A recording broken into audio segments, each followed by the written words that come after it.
Hello à tous et bienvenue dans nos bureaux. Ça fait un peu plus de 2 ans qu'on a pris ces bureaux et dans cette vidéo, on va absolument tout vous montrer. On va vous montrer les coûts, les imprévus qu'il peut y avoir quand on prend des bureaux. Mais avant, on va vous expliquer la petite histoire des bureaux très rapidement. Ça, c'était nos premiers bureaux quand on a lancé nos activités avec Maxence. C'était une chambre chez mes parents qu'on avait réaménagée un petit peu à l'arrache en bureau.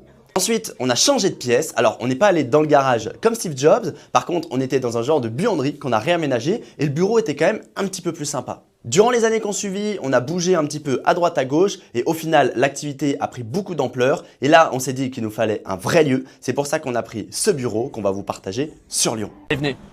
Donc là, on arrive directement dans le petit hall d'accueil. Le petit hall d'accueil. Alors, on a différents bureaux juste ici. On a un bureau ici avec Alexandre. Et là, quand on vient juste ici, c'est un petit open space. On a pris les bureaux, on savait qu'ils étaient un petit peu trop grands pour nous, donc on a fait un genre de mini coworking.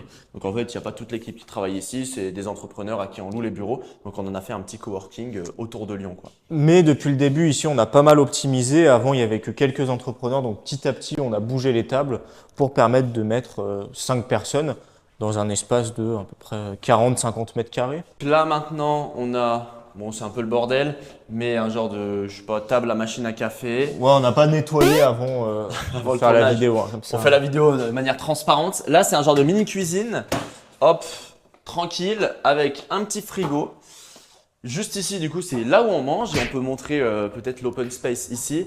Donc, c'est ici où on mange et après, ici, on a le bureau de Maxence. Donc, c'est là où Maxence travaille, qui nous sert aussi de temps en temps de petite salle de tournage. Donc, quand on se pose là, ça nous sert de salle de tournage. Et après, on a le bureau de Maxence juste ici. Si on retrouvera, on pourra mettre peut-être des photos du bureau ici au début qu'on l'a pris. Ouais. Et maintenant, si on jamais. a fait quelques ajustements pour que ça soit sympa. Ici, c'est les WC. Bon, on va pas vous faire visiter. On est au 2e dégât des eaux en 6 mois. Pas mal. Deuxième fuite. Deuxième fuite. Donc, bon, on va voir ce que ça donne. Là, moi, je suis en train de bouger la régie pour qu'ils interviennent plus rapidement. La dernière fois, ils avaient mis genre 3 semaines à intervenir pour couper la fuite. Et on va vous montrer là la salle de tournage. Donc ici, on a la salle de tournage, on l'a tout aménagé. Donc on a une première salle de tournage principalement pour du podcast, bon, qui n'est pas forcément mis sous son plus beau jour, mais des fois on met des petites plantes, on allume les LED, etc. De l'autre côté, on a un autre décor pour les vidéos YouTube, là où je tourne certaines de mes vidéos. Et on a mis de la mousse un petit peu isolante sur tous les murs pour le bruit. Globalement, c'est là où on tourne toutes nos vidéos. C'est un petit studio qu'on loue aussi à côté. Et les couleurs peuvent changer. Les couleurs peuvent changer. On a fait quand même quelque chose d'assez sympa pour pouvoir justement tourner nos contenus. Maintenant, ce qu'on va faire, c'est qu'on va visiter le haut. Donc, on va monter les escaliers. Bienvenue dans le haut du bureau. Alors, juste ici, on a des petits bureaux. On a vu Tour Eiffel. On a un petit bureau ici qu'on loue. Donc, c'est le bureau de Moundir. Juste là, on a une petite pièce, enfin une pièce où on fait le petit salon, on va dire, où on joue à la play, etc. Détente. On a mon bureau juste ici. Et là, on a le bureau de Julien avec qui on a sorti une vidéo normalement. C'est la personne avec qui on a acheté la banque, l'ancienne banque, l'immeuble.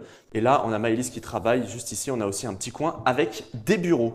Petite vue sur l'open space et sur le Rhône qui est juste en face. Bon, maintenant, si vous vous posez la question combien ça nous coûte d'avoir un bureau comme ça, on va tout vous montrer. Alors le bureau, il nous coûte environ 44 000 € par an. Et comment on décompose ça? Le loyer, charge de copro, ça représente environ 2 800 € par mois. L'alarme, 50 par mois. La box internet, 50 par mois. Le ménage, 200 par mois. L'électricité, une centaine d'euros par mois. Le café, l'assurance, l'eau et tous les coûts annexes, environ 200 par mois. Et sans oublier les 10 000 € de meubles au départ pour aménager le bureau. Et comment vous avez trouvé les bureaux? C'était plutôt galère, mais comme toute recherche de locaux, en regardant sur le bon coin, on a fait 6-7 visites, je pense, de différents bureaux, avant de tomber sur celui-ci qui était pas mal, un tarif assez intéressant, avec une superficie bien. Et c'était à peu près tout ce qu'on voulait, des bureaux privés, un open space, une salle pour faire une salle de tournage. Donc on a sauté sur l'occasion dès qu'on l'a vu. Sachant que ouais, c'était un petit peu galère.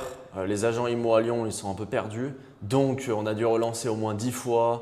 On fait de l'invest à côté et c'est pareil. Hein. En fait, le souci des agents IMO, c'est qu'il y en a plein qui n'ont aucun diplôme, rien et qui se lancent comme ça sans aucune expérience. Et Mathis connaît plus à l'IMO qu'eux, quoi, limite. Je sais pas, mais… Et c'est chaud. Donc, en fait, il y en a beaucoup qui sont pas très pros, etc. Mais ça fait partie, j'ai l'impression, du jeu d'une recherche. Ouais. On a quand même eu de la chance parce qu'on a trouvé quand même assez rapidement. et à mon avis plus rapidement vu que c'était après Covid que si on chercherait maintenant quoi. Si vous cherchez un bureau, prenez en compte qu'il va falloir peut-être du temps, relancer les gens, etc. Même une fois qu'on avait le bureau, en fait, la problématique, c'est que la régie, ils comprenaient rien. Après, du coup, ça renvoyait sur l'agent IMO qui avait perdu son téléphone parce qu'il s'était baigné avec son téléphone dans la poche. Du coup, on ne pouvait plus le contacter pendant un mois. Enfin bref, il y avait des petites galères. Donc, soyez un minimum patient et c'est totalement normal. Ouais, moi je pourrais plus jamais retravailler de chez moi. Je trouve que t'as pas de cadre, quoi, c'est plus compliqué d'avoir du cadre, etc. Ça permet aussi de faire venir des fois des clients, ça permet aussi de faire des événements au bureau, ça permet au final pas mal de choses sympas quoi. Ouais, et au final, quand tu travailles depuis chez toi, tu n'as pas de distinction, donc tu finis par faire plein de trucs à côté, tu finis par être moins productif. Là, ça donne quand même un certain cadre. C'est quand même assez sympa d'avoir les bureaux. Comme Maxence le dit, ça permet de faire des événements, faire venir du monde et surtout, ça nous permet de travailler avec d'autres personnes. Donc, ça nous coûte un peu d'argent, mais qu'on rentabilise notamment avec tout ce qui est coworking, etc. Et donc, ça, c'est quand même assez sympa. Et l'autre truc, c'est que ça nous permet d'avoir un vrai cadre, de rencontrer du monde et surtout d'avoir des gens avec qui travailler. Enfin, on a fait une petite bande d'entrepreneurs assez sympa au bureau, donc ça c'est quand même sympa. Bon, la vision pour l'avenir.